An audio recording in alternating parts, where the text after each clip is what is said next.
Hello YouTube, welcome back to my channel. Today I'm going to be doing something slightly different and reacting to popular YouTubers' opinions. Let's get right into the video. Now, second off, one of my favorite foods for helping people lose weight are potatoes. And I know it's a carb, so I'm not saying that you should just eat a bunch of potatoes and you're gonna lose weight. But of course, you must do everything in moderation. Okay, potatoes, great for fat loss. They are very satiating foods. I don't see why he cares that they're carbs. It's not like it's a fucking Snickers bar or something. You're not going to get obese off of eating potatoes because they're a carb. Yeah, do whatever you want with them. Just don't fry them. And find what works best for you. And this is why we teach about body types and learning what type of diet and what workouts are right for your goals. And why we try to get as many people as possible to take our free body type quiz, because it does tell you the most important stuff that you need. Okay, so body types, this is more nonsense. Doesn't matter what body type you are, it matters what weight you are and what height you are.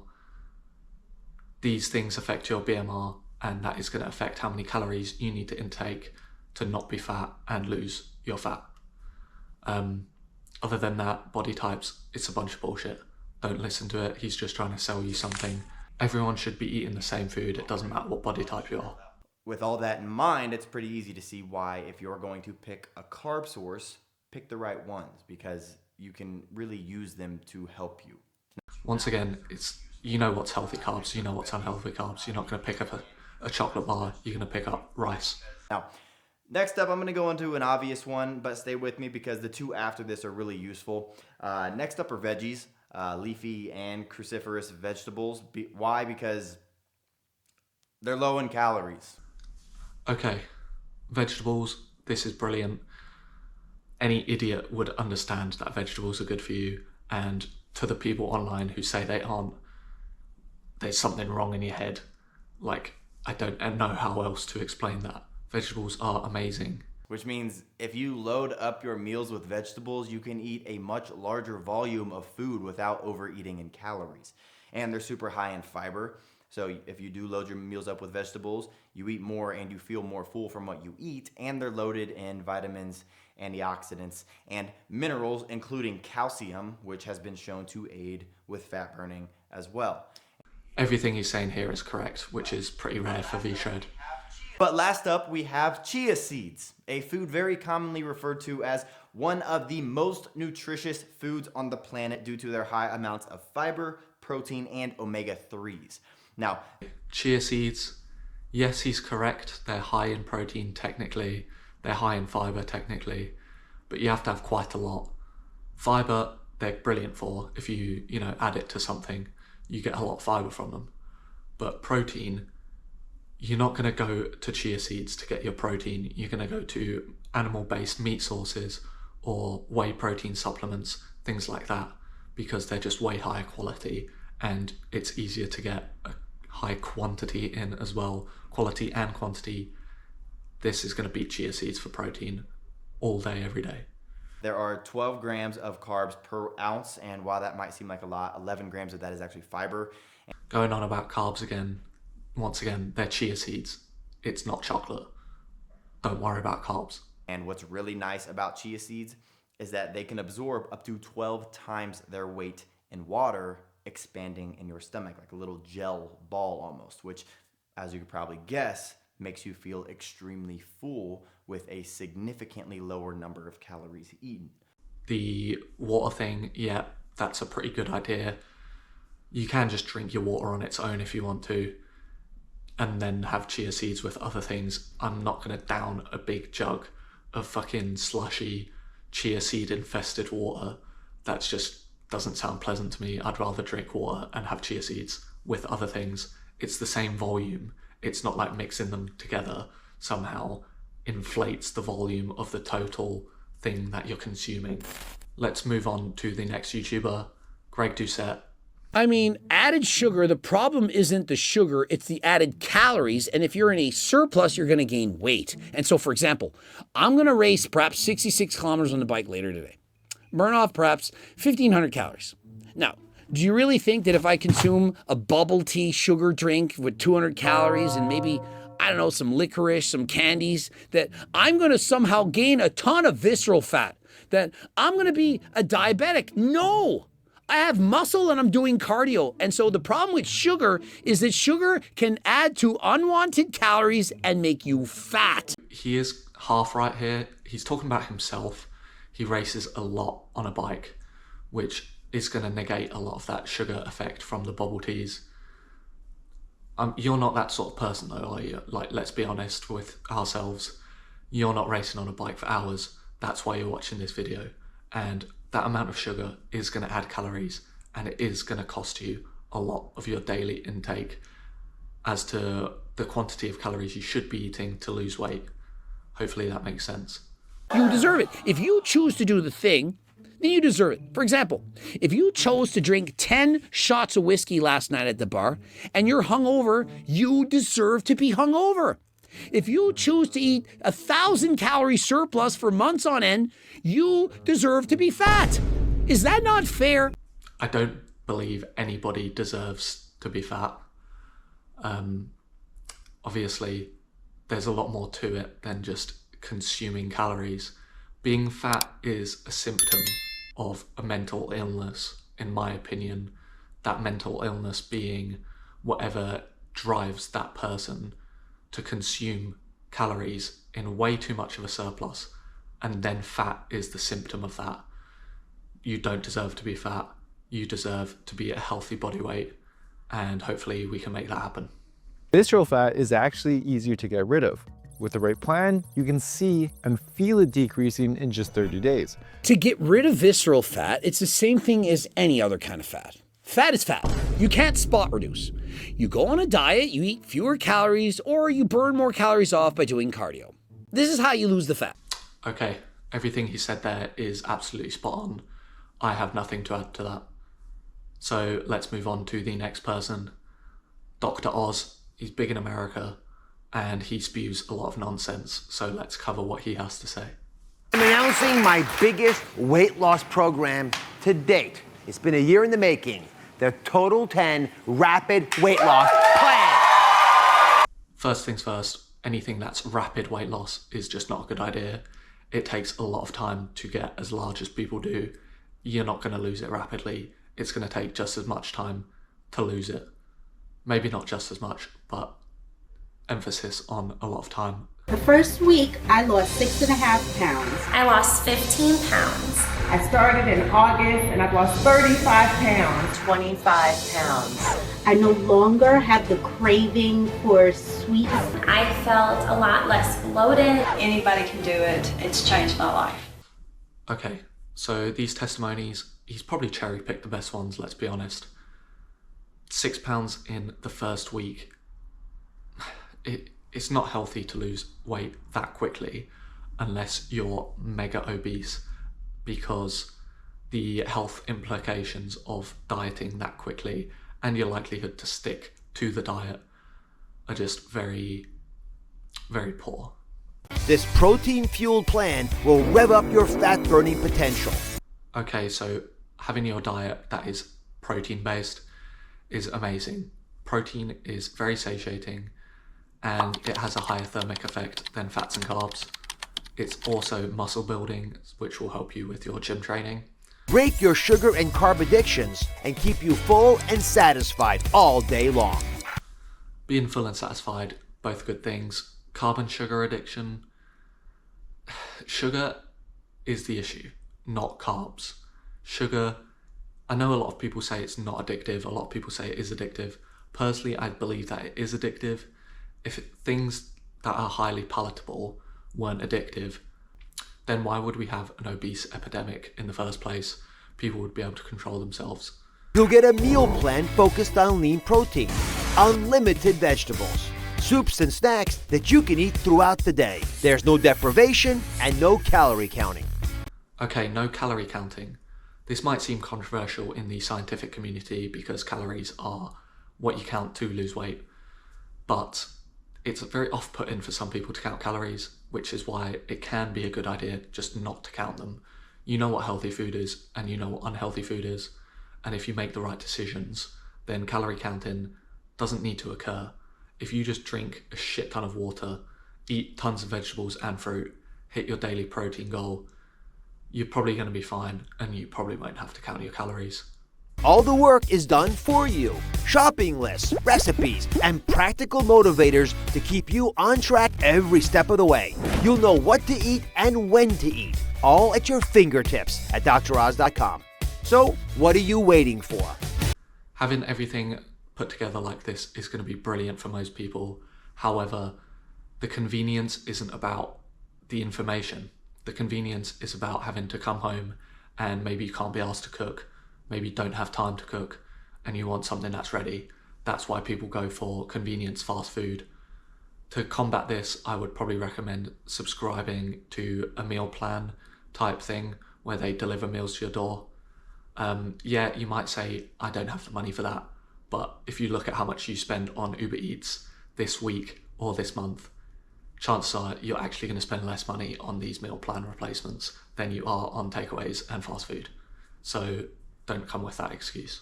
All right, now let's talk about a very sensitive topic for so many of you. It's caffeine. Now, when we started our research, we first did this work, we wanted to eliminate all the caffeine. I'm sort of a purist on this. But many of you fell off the plan because you couldn't handle the headaches and the withdrawal symptoms of coming off the caffeine. So the plan allows for 1 cup of coffee a day. You're allowed to have it. Who is drinking the amount of caffeine that it takes for these headaches to occur when you come off of them? Please don't drink this much caffeine.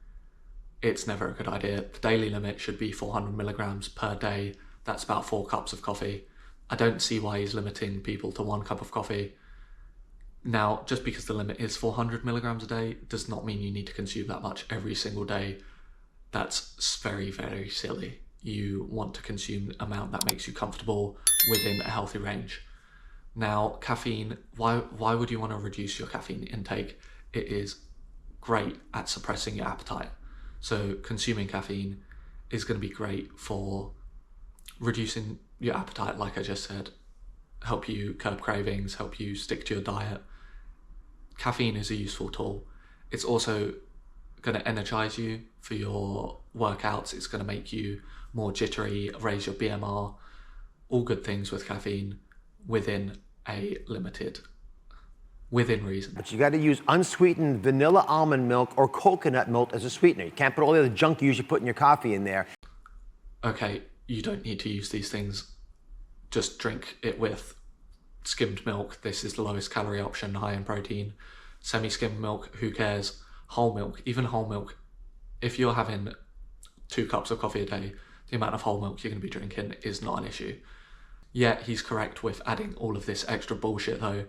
You just want to have black coffee, 0 calories, or coffee with some milk in it. A lot of women aren't so happy about the Greek yogurt. They just, for whatever reason, I happen to adore it, but I get it, and I like the fact that you modified it using ingredients that are on the plant. Greek yogurt, good idea. It's high in protein. I have it every day for breakfast. Now, personally, I use honey to sweeten my Greek yogurt because it is pretty sour, let's be honest, and it's not that appealing to most people trying to lose weight. But it's a great option. But I have to tell you one more thing. Please the do. thing that got me through the apple. I know we were only allowed 1, but what I figured out to do is you cut it into 4. And what I would do is I'd have 1/4 of it after every meal to make me feel like I had something sweet after every meal. The small things, they make it work. Yes. Okay, so it's a good idea to have fruit to give you something sweet. The way she's doing it after every meal makes sense. Why limit yourself to 1 apple a day? You know, fruit is great for you. Eat as much fruit as you want within a day. You're not going to gain weight off of fruit. Have some variety though. Why pick an apple? It's actually probably one of the worst fruit sources, let's be honest. The best one is going to be kiwis. I personally love golden kiwis. In my fridge right now, I have kiwis, nectarines, apples, blueberries, strawberries, all sorts of fruit in my fridge right now. Variety is the spice of life, guys. Have as much fruit as you want. That's enough of Dr. Oz. His accent's kind of annoying me, to be honest. I'm British and it's pissing me off. Moving on now to Mike Israetel, Dr. Mike. I know he's been getting a lot of smoke for that recently. Anyway, let's hear what he has to say. We're really talking about the size of the caloric deficit, right? How many calories you cut out from your normal diet in order to get the best fat loss. And here's the thing. If you create a very small deficit, enough to burn something like 0.5% body weight off of your body per week or less. So if you're like 200 pounds, something to lose like a pound per week, which really, if you weigh 200 pounds, that's not that much. Okay, so a pound a week, that's a very realistic goal for everybody. In a year, you're going to lose 52 pounds, which is a lot. And yes, I know all of you out there are going to be like, oh, I don't want to take a year to lose my weight. You took years to gain your weight. You will take a lot of time to lose it. That's just the truth about the fact. And if you try and lose it too quickly, chances are you're just going to give up on your diet because it's too difficult and go back to whatever you're doing in the first place that made you fat. That's a totally fine way to do things, but that means the total amount of fat loss you have, no matter the goal, is going to take a little bit longer, which is the downside. However, it's much easier day to day and week to week. Because if you have a small deficit, yeah, you need to diet for longer, but at no time during that diet are you like, oh man, this sucks. You could do a 12-week diet, lose only 12 pounds, but at the end of that week 12, you're like, man, I feel pretty good. Someone's like, are you hungry, tired, irritable? And you're like, no, actually not really. The upside is that you never really encounter any problems. The downside is that, well, it's only 12 pounds and other people have lost 18 and you feel sort of like you're missing out. Who cares if your friend's lost 18 pounds and you've only lost 12? Who gives a shit? You've lost 12 pounds. That's the important part. Don't compare yourself to others when you're on your journey. It's your journey, okay? And if it takes you time, it takes you time. Nobody cares. On the other hand, if you create a very large deficit, our definition here at RP of a large deficit is anything above 1% body weight loss per week. So if you weigh 200 pounds, for example, it's losing 2 pounds or more per week. That's pretty fucking serious. So what he's going on about now with 1% per week, yeah, it's a bit faster, but I still think this is within reasonable territory. It's not some sort of crazy crash diet that you're going to reverse from. The fat loss obviously occurs much quicker. However, it's harder day to day and week to week. You run into more hunger and fatigue and irritability and all this other stuff, sleep problems. And as long as you can manage those, you can get great results, but managing them becomes tougher and tougher and tougher the more the deficit rises. So our question actually in this video, what we're going to answer is, between a very easy cut that gets you not so great results and a hard cut that gets you really good results, if you can survive, how do we find where between these two is the best place for us? Personally, I believe that you should start things slowly and try and speed things up a little bit. Not too drastically. This is because it's easier to implement more things over time than it is to reduce the things. When you reduce things, you're more likely to revert back to your old ways, basically. So implement things gradually. Stop the diet is when you can no longer checkmark all three of those factors as still good, and you reached past your cutoff point for how much weight you wanted to lose. So put another way, if you're starting to get hungry even at 0.5%, and you said 0.5% was the most you'd ever go, 2 weeks in a row, if you're too hungry to kind of sustain it and you need more food, the diet's over at that point. The diet is not over because of these things. The diet continues, you just lessen how strict you're being with your food. Continue your diet, continue with your progress. Just don't do it as quickly as you potentially are doing it if you're struggling. This is going to stop you from just giving up completely, and it's going to make your life way, way easier. Once again, this is a marathon, not a race. That's the end of the YouTubers we're going to be looking at.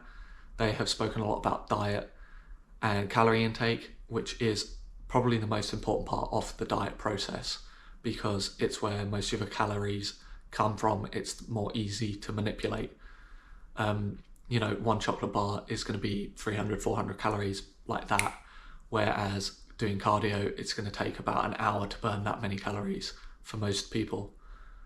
However, that does not mean you should underestimate the power of cardio. You're going to get so many health benefits from doing cardio within your body. You might not be able to see them, but you will definitely be able to feel them, and it helps you on your weight loss journey. So don't underestimate cardio. Also, while you're spinning on a bike, you can't be eating, and it's very good for your motivation. Another thing that many people don't touch upon is the psychology aspects or the psychosocial aspects of weight loss. Now, I don't just mean psychology as in, oh, my diet's hard, oh, this sucks. I mean the mental issues that people go through that lead them to want to eat. If you can afford it, go and see a mental professional. Talking through your issues with somebody who knows how to deal with them is undeniably beneficial, and it will help you to deal with the issues that are causing you to want to eat in the first place. Doing things like this in a group is a great idea, gets you more sociable, and it provides that sense of community where you're all losing weight together. You're more likely to stick to your goals, and you can be held accountable by people in a similar boat to yourself. And it's consistent effort. You can't just implement tons of strategies overnight and expect to stick to all of them. You need to do these things in stages over time for them to be successful. That is it for today, guys. Please like, comment, and subscribe if you found any of this information useful, and I will see you in the next video.